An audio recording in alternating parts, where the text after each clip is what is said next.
Assalamualaikum warahmatullahi wabarakatuh. Kembali lagi dengan saya Mas Alan di channel siaran cerita mistis. Untuk kisah kali ini masih melanjutkan dari kisah yang sebelumnya, yaitu kisah yang berjudul Pembalasan Dendam pada Warga yang Membunuh Istriku. Sebelum kita masuk ke ceritanya, jangan lupa untuk like, komen, subscribe channel ini dan nyalakan juga lonceng notifikasinya agar tidak ketinggalan cerita-cerita dari channel ini. Dan seperti apa ceritanya? Mari kita dengarkan.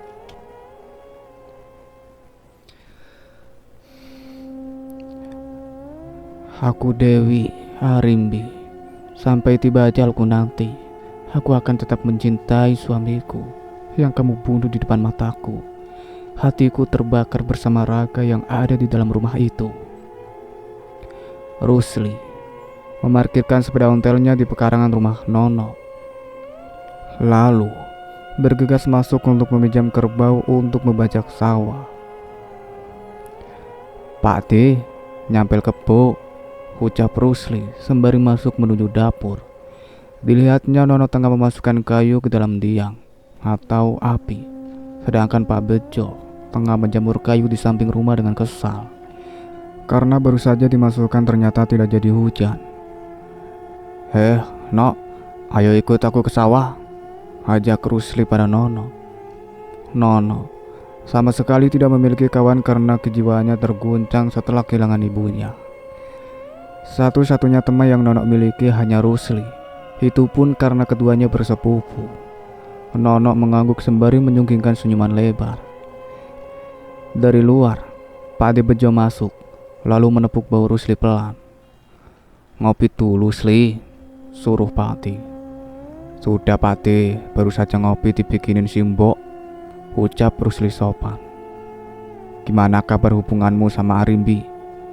Tanya Pak De Bejo, membuat Rusli menundukkan kepalanya. Saingannya sama teman yang statusnya lebih tinggi itu sulit, Pak D. Saya mah siapa kalau dibandingkan dengan Pugu, ucap Rusli menjadi sendu. Kamu ini loh, belum apa-apa sudah ngeluh. Kan Arimbi sukanya sama kamu toh, ucap Bejo mencoba membangunkan kepercayaan diri ponakannya. Iya, tapi saya kan udah ke sawah saja sana, yang semangat, jangan jadi sedih gitu. Ajak itu Nono buat temen, ucap Tejo. Iya Pak D, jawab Rusli sembari mengajak Nono menuju ke belakang rumah untuk mengambil 2 ekor kerbau untuk membajak sawah. Suasana di sawah semakin panas berbarengan dengan datangnya siang yang membuat matahari tepat berada di atas kepala. Dibiarkannya kerbau berkubang di lumpur membuat tanah menjadi gembur. Sedangkan Rusli memilih untuk mengajak Nono berteduh di sebuah gubuk yang beratapkan jerami, sisa panen padi tahun lalu. Dengan 2 lembar daun kopi, Rusli mencoba mengusir hawa panas dari tubuhnya, sembari memandangi sekitar. Tatapannya terhenti saat melihat seseorang perempuan berbaju coklat dengan motif bunga-bunga sebatas lutut. Kepalanya dibalut selendang berwarna senada dengan rantang di tangan kiri, berjalan berdekati ke arah gubuk. Mas, sapa perempuan itu melambaikan tangan saat dirinya menemukan seseorang yang dia cari. Namun, Rusli menatap perempuan itu dengan tatapan khawatir. Semakin perempuan itu mendekat, semakin gundah juga hatinya. Mas, panggil Arimbi pelan saat sudah benar-benar sampai di depan gubuk. Dalam, jawab Rusli pelan. Rusli menarik tangan Arimbi pelan. Dilihatnya sisa-sisa garis merah di pergelangan tangannya. Luka yang ada di tangan Arimbi tak seberapa, namun pilu yang terasa di hati Rusli tak bisa digambarkan. Kenapa masih nekat kesini? Kemarin tanganmu yang dipukul, nanti apalagi yang bakal dipukul? Tanya Rusli pelan menahan amarah, dadanya panas. Gak sakit kok, jawab Arimbi sembari tersenyum, sekuat tenaga ingin menunjukkan kalau dirinya tak apa.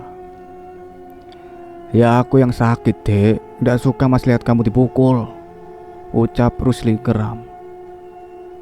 No, lihat aku masak ayam goreng, ucap Arimbi mulai membuka rantai yang dirinya bawa. Tak dihiraukan kata-kata yang keluar dari mulut Rusli. "Ayam, ayam," ucap Nono girang, namun Rusli tidak. "Pulang, Dek. Bergegaslah pulang. Coba dengarkan kata-kata bapakmu," ucap Rusli membuang muka. "Apa yang harus aku dengarkan, Mas? Gak menemanimu? Atau menikah dengan Pugu?" tanya Arimbi halus. "Mau berapa kali pun rotan menyentuh kulitku, gak akan ngerubah apapun yang aku rasakan.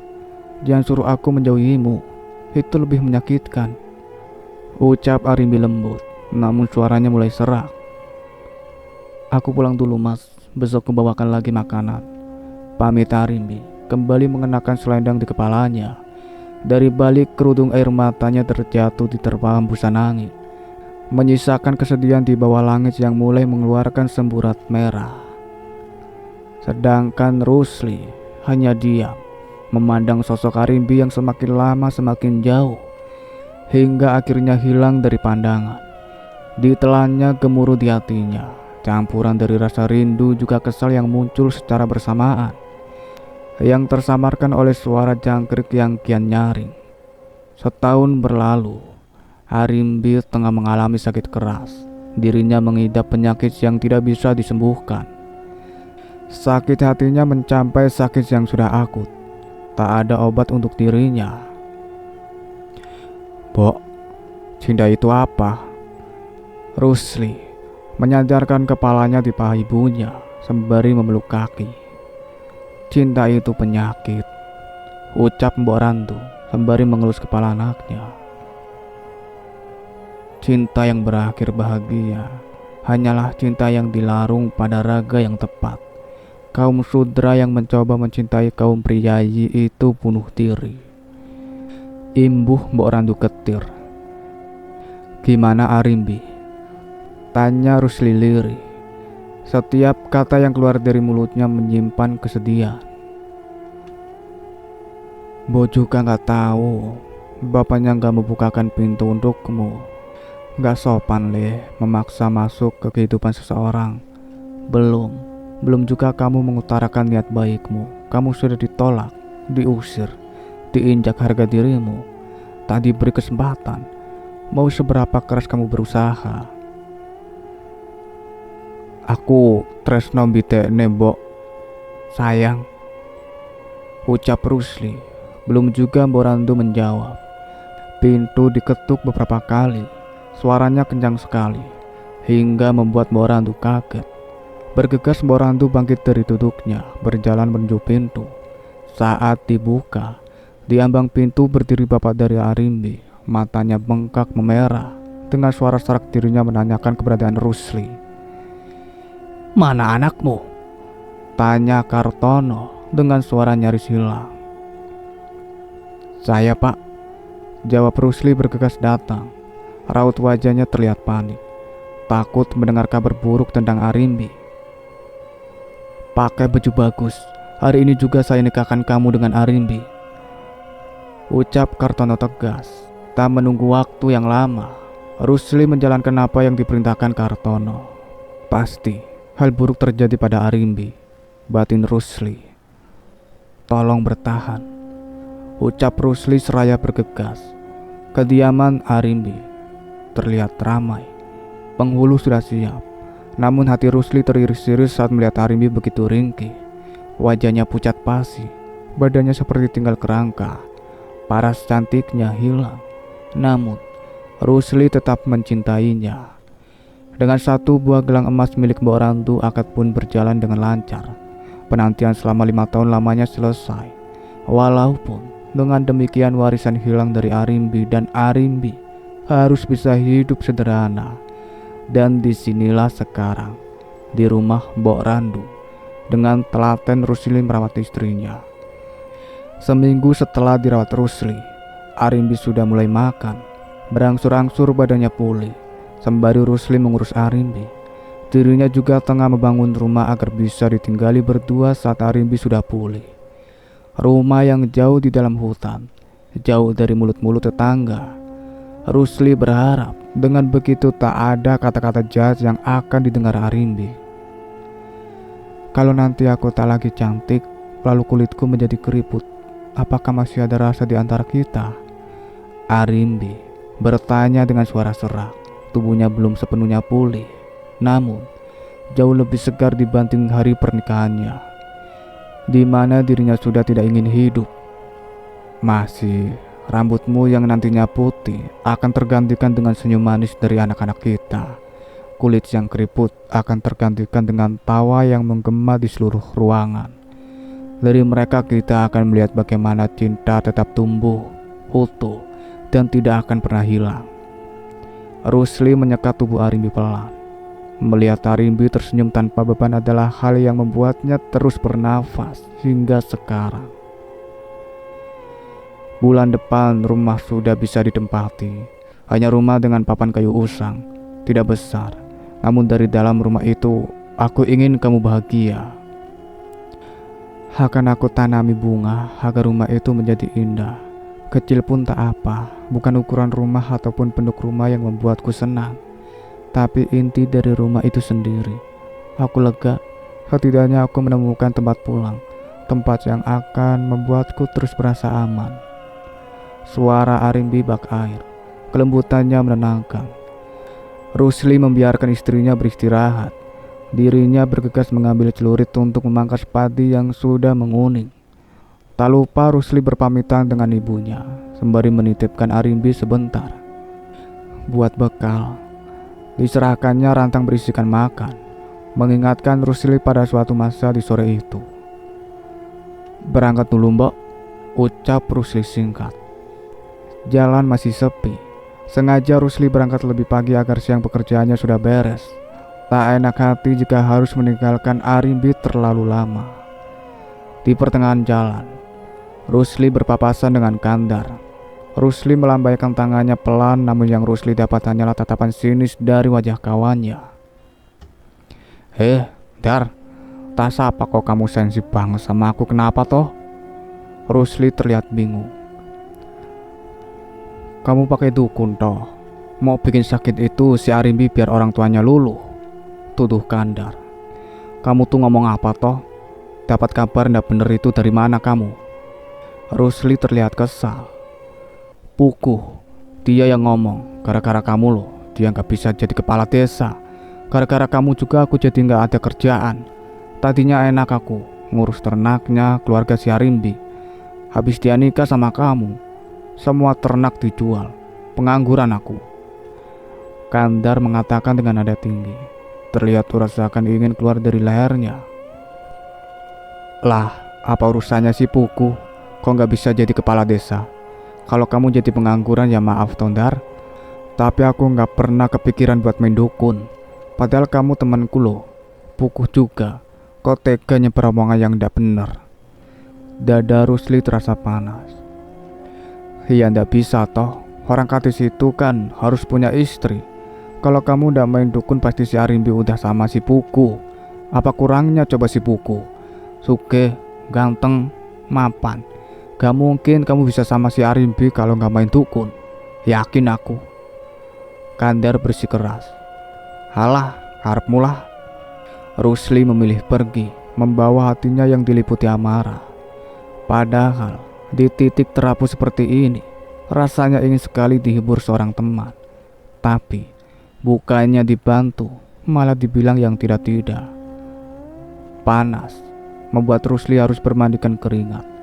Dari dia bekerja, banyak mata yang menatapnya dengan sinis. Banyak mulut saling berbisik tentang cerita yang tak terdengar juga tak ingin didengar oleh Rusli. Dirinya tahu, jika di kampung yang begitu luas, ada cerita yang menyebar secepat angin, masuk ke sela-sela terkecil. Dikecap dari mulut ke mulut lain dengan tambah yang dikarang sedemikian rupa. Acuh, akhirnya kata itu yang membuat Rusli tetap diam. Pasrah tak lagi menenangkan, namun prasangka seseorang tidak bisa dihentikan. Saya duluan ya Pak D, ndak enak ninggal Arimbi terlalu lama. Rusli meraih tangan Pak D Bejo untuk bersalaman sebelum dirinya beranjak pergi. Dilambaikannya tangan ke arah Nono yang asik mengikat tangkai padi yang sudah tak berbiji. Salam buat Arimbi ya Le, semoga lekas sembuh. Kamu yang sabar. Tepukan pelan mendarat di punggung Rusli, sedikit meredakan gemuruh di hatinya. Rusli mengangguk pelan sembari melempar senyum getir. Setelahnya berjalan pelan, semakin menjauh dari riuh orang yang sibuk menggebuk padi. Di perempatan jalan mata Rusli bertemu tatap dengan mata Pugu. Tak banyak tanya, Rusli menemui Pugu dengan emosi menggebu-gebu. "Maksudmu apa toh? Kau nyebar kabar yang enggak-enggak? Biar kamu gak bahagia. Bahagiaku mau ambil, jalanku mau buat buntu. Tapi kamu malah dapat semua yang aku mau." Pugu menekankan tiap kata dengan gigi yang tertaut. Wajahnya terlihat marah. "Kamu sendiri yang bilang, lah, aku sampai dapetin Arimbi kamu bakal ikhlas. Kenapa sekarang beda cerita?" "Karena aku gak percaya kalau kamu bakal dapetin dia. Wong ayu kok geleme karo wong blangsak model awakmu cih. Kok bisa kamu jadi manusia yang gak punya hati kayak gini?" Suara Rusli mulai mengeras. "Kenapa aku harus punya hati? Kamu sendiri tahu aku secinta apa sama Arimbi. Kamu peduli? Enggak." Pugu menatap tajam. "Kamu gak cinta, kamu kedanan. Cinta itu gak mungkin tega lihat orang yang dicintai menderita." Rusli menggelengkan kepalanya pelan. Rasanya pening mengetahui ada manusia model Pugu yang menghalalkan segala cara untuk mendapatkan apa yang dia mau. "Awakmu bilang gitu karena Arimbi jadi punyamu. Gak ada yang gak egois kalau itu menyangkut perasaan. Lah kamu gak egois. Kamu pasti ninggalin Arimbi buat mempertahankan hubungan pertemanan kita. Jangan cuma lempar batunya ke aku, terus gak mau dilemparin batu." Pugu tersenyum simpul. "Kamu gak bakal tahu apa yang bisa dilakukan sama orang yang hatinya catu." Imbuh Pugu tajam. "Gak bakal aku biarkan kamu menyentuh Arimbi." Rusli nambah serius. "Terserah kamu mau bilang apa. Yang pasti aku gak mau sakit hati sendirian. Sesuatu yang kamu ambil nantinya bakal hilang. Lebih dari apa yang hilang dari aku. Titenono iku." Rusli membuang muka. Tekadnya semakin bulat untuk pindah dari desa ini. Ketakutannya merambat ke ulu hati. Rasa ngilu merasakan semua orang seakan ingin melukai keluarganya. Setiap kata, setiap umpatan sekarang membuatnya marah. Takut jika nantinya akan lebih dari itu. Sebulan berlalu. Rumah sudah siap ditempati. Semuanya masih serba baru. Kehidupan baru, suasana baru, rutinitas baru. Kesehatan Arimbi sudah pulih. Lambat laun wajahnya mulai kembali seperti semula. Bahkan jauh lebih cantik karena selalu tersenyum. Bulan berganti bulan. Tepat di 2 tahun pernikahan Arimbi dikaruniai anak perempuan yang mereka beri nama Sekar Arum, yang berarti bunga yang wangi. Rusli percaya benar setiap anak membawa rezekinya masing-masing. Sebelum lahirnya Arum, Rusli sibuk merintis usaha pertanian. Dari tangan Rusli semua hasil panen warga dan juga hasil dari panennya sendiri dikirim ke luar kota. Rusli menjadi pengepul sukses karena sikap jujur dan pembawaannya yang rendah hati. Banyak orang mencari barang padanya. Setelah Arum lahir, semua pekerjaan seakan dipermudah. Rumah yang tadinya hanya dari papan kayu usang kini berubah menjadi dinding dengan kayu jati yang dipoles apik dengan ukiran-ukiran indah. Tak hanya itu, janji yang Rusli ucapkan akhirnya terwujudkan. Tak banyak yang Arimbi minta, hanya pagar dengan bunga mawar yang menjalar di sepanjang pagar. Dan akhirnya Rusli memenuhi itu semua. Namun semakin banyak buah dari suatu pohon, semakin banyak juga orang yang melempari batu. Satu persatu fitnah mulai disebarkan. Walaupun tak ada bukti dari perkataan orang-orang, fitnah itu semakin gencar. Banyak yang bilang Rusli menggunakan pelaris. Ada juga yang bilang kalau Rusli bersekutu dengan iblis supaya semua usahanya sukses. Puncaknya saat Arimbi melahirkan anak kedua. Malam itu Rusli memanggil dukun bayi yang sama. saat Arimbi hendak melahirkan Arum. Namanya Mbok Adip, orang yang sudah banyak membantu para ibu saat hendak melahirkan. Malam itu, pukul 2 pagi, Arimbi tengah berjuang antara hidup dan mati. Keringat membasahi tubuhnya, nafasnya tersendat. Katanya sakit, seperti tulai yang dicabut satu demi satu.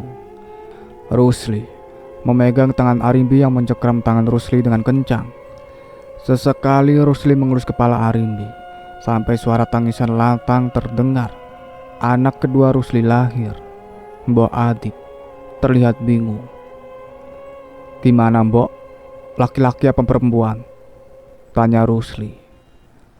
"Laki-laki," ucap Mbok Adip tanpa mengalihkan pandangannya pada sang bayi.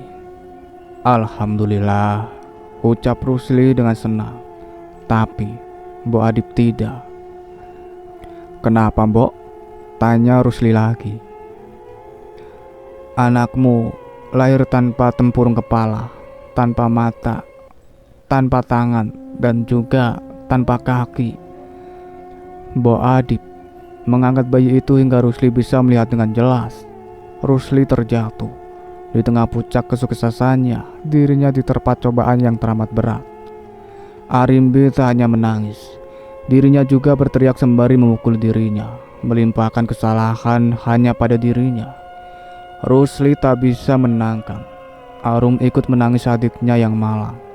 Mbok Adip membersihkan badan si bayi tanpa memperdulikan tangis kedua orang tuanya. Setelah bersih, diletakkannya anak itu pada selembar kain. "Tugasku sudah selesai. Sekarang tugas kalian mengurus anak yang malang ini. Rawatlah selagi sempat. Aku tak tahu bayi ini bisa bertahan sampai kapan." Mbok Adip bergegas mengambil tas miliknya, lalu berjalan keluar dari rumah Rusli. Dari balik pepohonan, Mbok Adip melihat sosok putih besar. Terlihat seperti manusia namun berukuran sangat besar, bertangan panjang hingga semata kaki. Tak ada mata, hanya menyungkingkan senyum hingga memperlihatkan deretan gigi yang tajam. Dari sela-sela gigi keluar darah merah yang masih segar. "Dikongkong sopo?" tanya Mbok Adip. "Ojo melu urusan." Sehari setelah kelahiran, Rusli mulai bisa menerima kenyataan. Mulai dinamainya bayi itu dengan nama Dimar. Dimar sendiri berarti penerangan, cahaya. Seperti itulah harapan Rusli pada anak keduanya, agar kehadirannya bisa menjadi secerah cahaya dalam gelapnya kehidupan keluarga. "Nanti kita ke kota ya, Dek. Kamu jangan nangis terus. Kita ke kota bareng-bareng buat nyari obat untuk Dimar," bujuk Rusli sembari membelai rambut istrinya. Arimbi mengangguk lemah, matanya bengkak, hatinya teriris melihat kekurangan dari sang anak. Namun, sehari cukup untuk menangisi ini semua. Dimar butuh susu, dan tugasnya lah untuk memberikan apa yang Dimar butuhkan. Sesaat hening, sampai ketukan pintu membuat Rusli harus beranjak dari duduknya. Kian lama ketukan itu semakin kencang, sampai saat Rusli membuka pintu, yang dirinya temui adalah wajah Kartono yang marah. "Mana anakku?" tanya Kartono dengan suara yang berat. "Di dalam, Pak," jawab Rusli bingung. Kartono mendorong tubuh Rusli yang menghalangi jalannya, bergegas masuk menemui Arimbi yang tengah menyusui Dimar.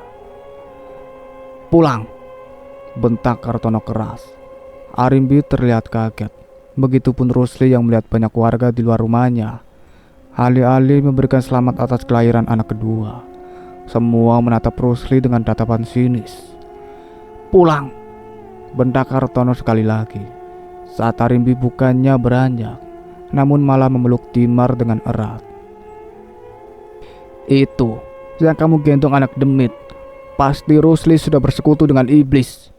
Sekarang anaknya yang cacat. Besok-besok siapa? Arum, kamu, atau bapak?" tanya Kartono histeris.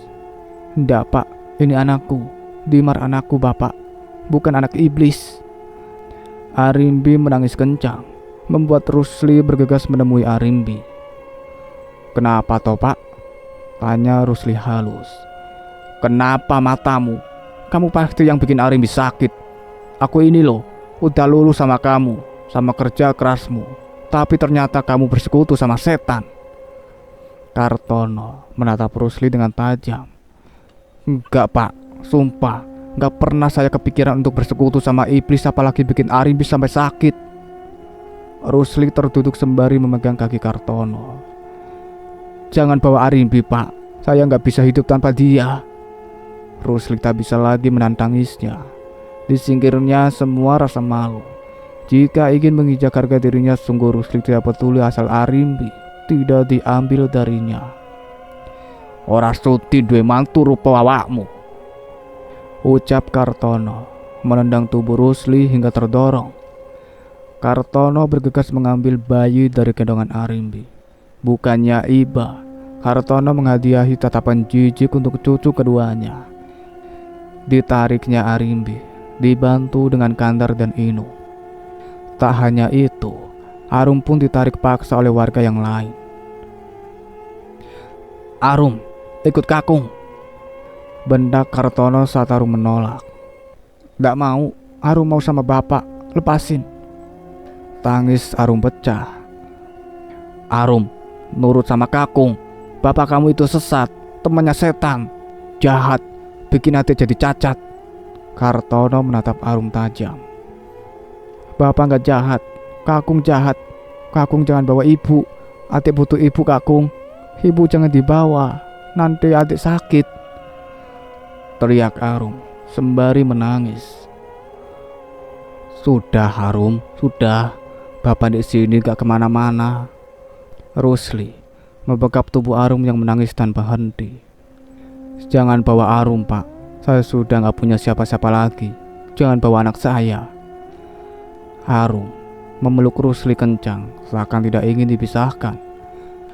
Arimbi lemas, badannya belum pulih pasca melahirkan. Tangisnya tak tertahan, namun tak memiliki kekuatan untuk melawan. Bocah nakal, tidak mau nurut kakung, bendak Kartono sembari berlalu menarik Arimbi yang lemas. Arimbi menatap Arum. Dari gerak bibir sang ibu, Arum tahu bahwa ibunya berucap, tunggu ibu, ibu pasti pulang. Arum mengangguk kencang, memastikan si ibu tahu kalau dirinya menunggunya di rumah bersama bapak.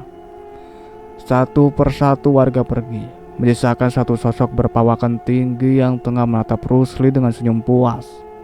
Pugu. Hanya dari temu tatap saja, Rusli sudah tahu siapa biang onar dari segala kejadian yang dirinya alami. Teganya kamu bikin hancur keluargaku. Hanya karena aku gak punya daya, kamu injak aku sepuasnya, ucap Rusli tertahan. Karena aku sudah bilang, aku bakal bikin perhitungan. Apa gunanya hartamu yang sekarang tanpa Arimbi? Ditambah setiap hari kamu melihat penderitaan anakmu yang tak berujung. Ini belum apa-apa, Sli. Sakit hatiku harus dibayar lunas, ucap Puguh pergi. Kartono menarik Arimbi tanpa ampun. Rasanya malu karena seisi kampung mulai membicarakan tentang keluarganya. Baru saja Kartono merasa bangga dengan pembuktian Rusli yang mulai terlihat hasilnya. Namun, kenyataan menamparnya telak. Bahkan kini dirinya ikut menanggung malu. Keluarganya dianggap ikut menyembah iblis, ikut dikaitkan dengan dosa yang dibuat menantunya.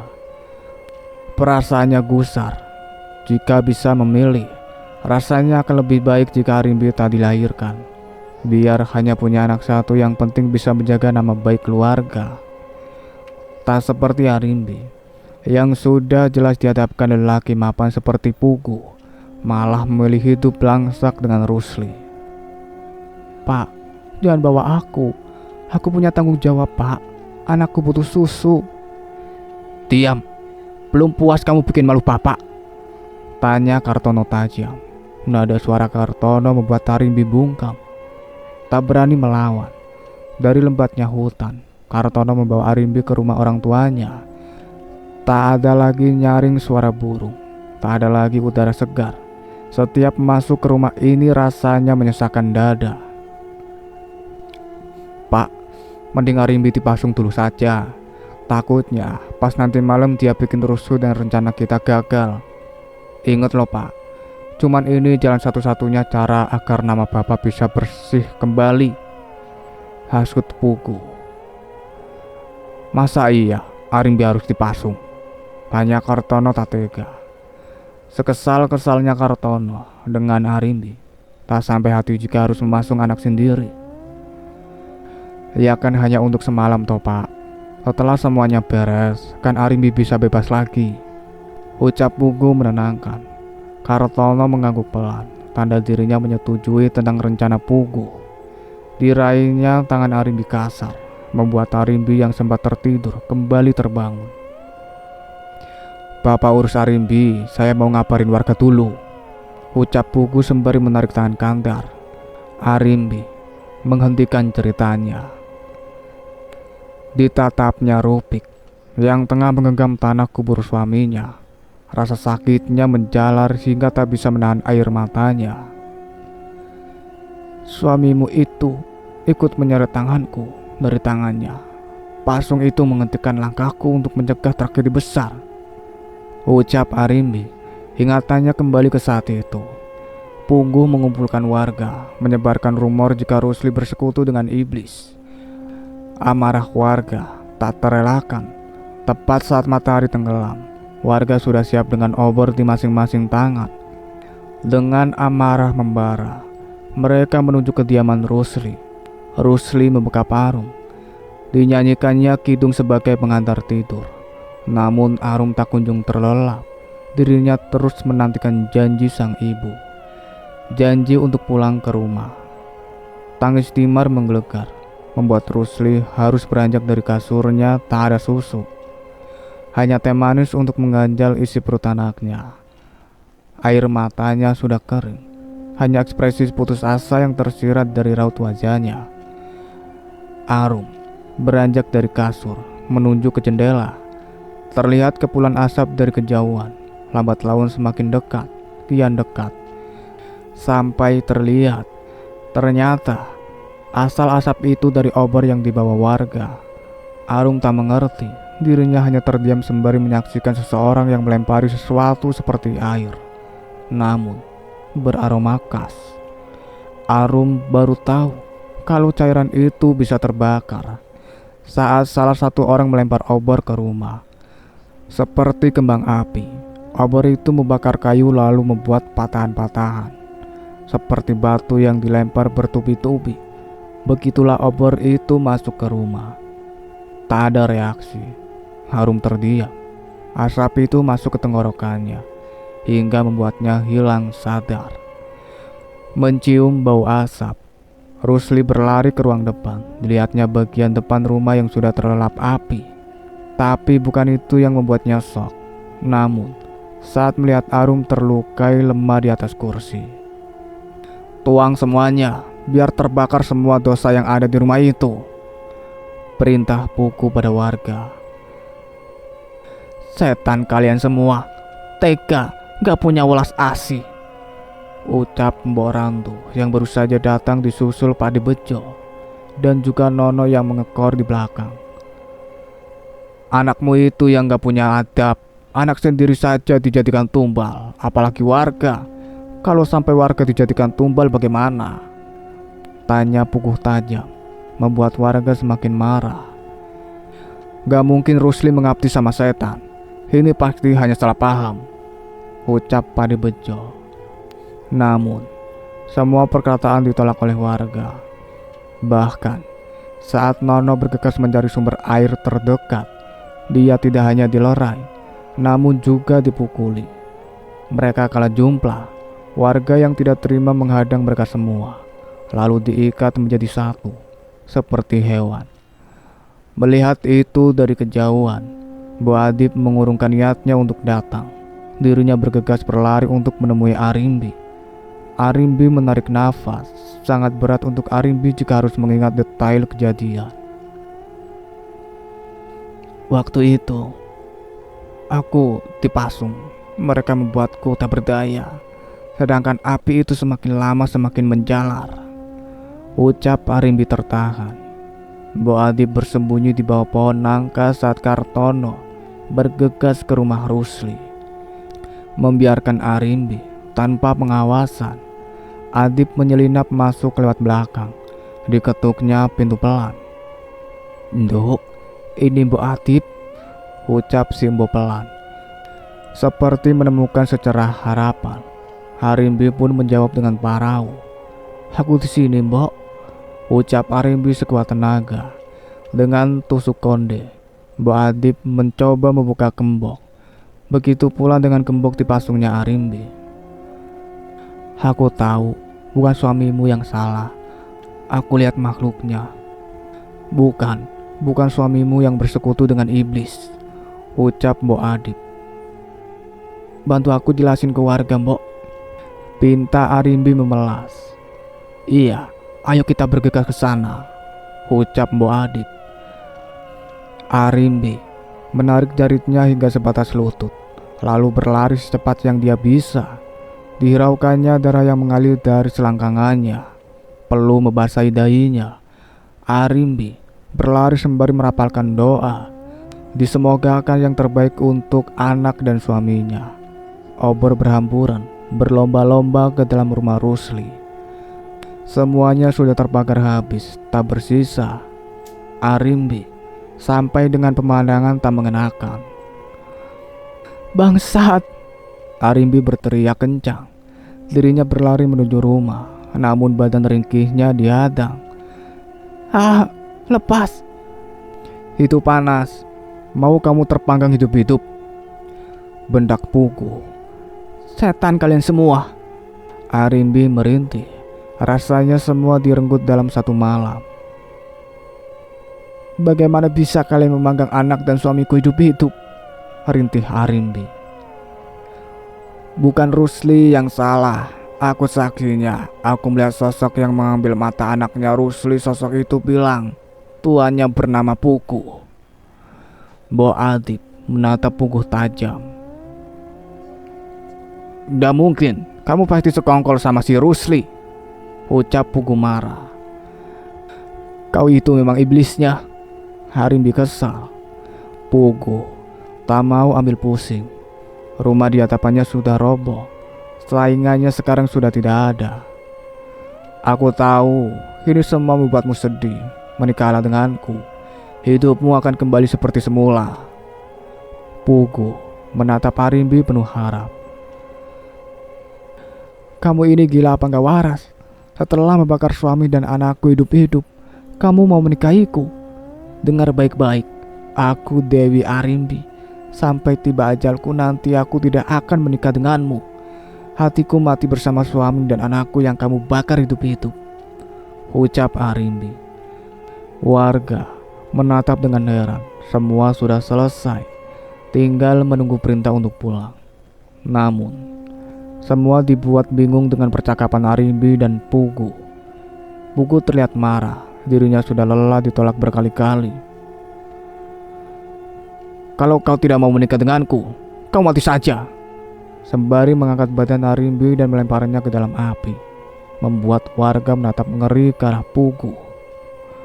Aku tidak mengingat kelanjutannya, selain rasa sakit karena tulang yang patah dan kulit yang dijilati api. Aku terbangun dengan keadaan biasa saja. Waktu itu aku kira aku masih hidup, tapi ternyata aku sudah mati karena urusanku di dunia belum selesai. Namun arwahku masih tinggal. Waktu itu aku mencari anakku, mencari suamiku, namun hanya kecewa yang aku dapatkan. Kematian pun enggan menyatukan kami.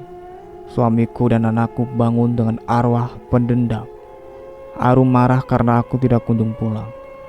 Adiknya pun marah karena sampai di kematiannya dia tidak pernah mendapatkan susu. Aku hanya memandangi mereka dari jauh. Mereka marah. Mereka menganggapku sudah tidak ada. Dan yang mengerikan, mengetahui semesta begitu tidak adil. Aku dibunuh di depan warga. Namun membunuhku tidak terlihat seperti melakukan kejahatan. Pugu menjadi kepala desa. Semua yang ikut membunuh keluargaku kehidupannya semakin sejahtera. Hasil panen melimpah. Makanan alam sediakan. Bahkan mereka bahagia karena dikaruniai anak-anak yang lucu. Aku terhapus dari sejarah kelam desa, semuanya terlupakan. Tapi waktu itu aku melihat Mbok Randu dan Pak Ade membawa arwah mereka kembali.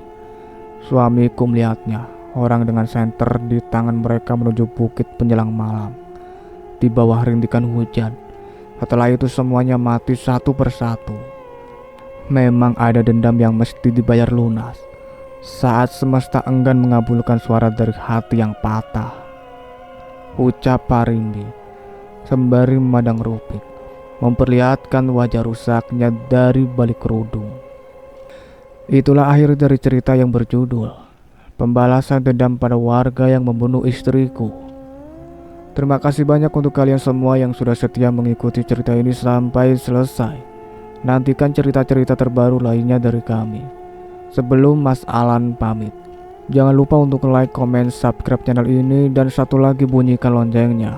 See you in the next video. Wassalamualaikum warahmatullahi wabarakatuh.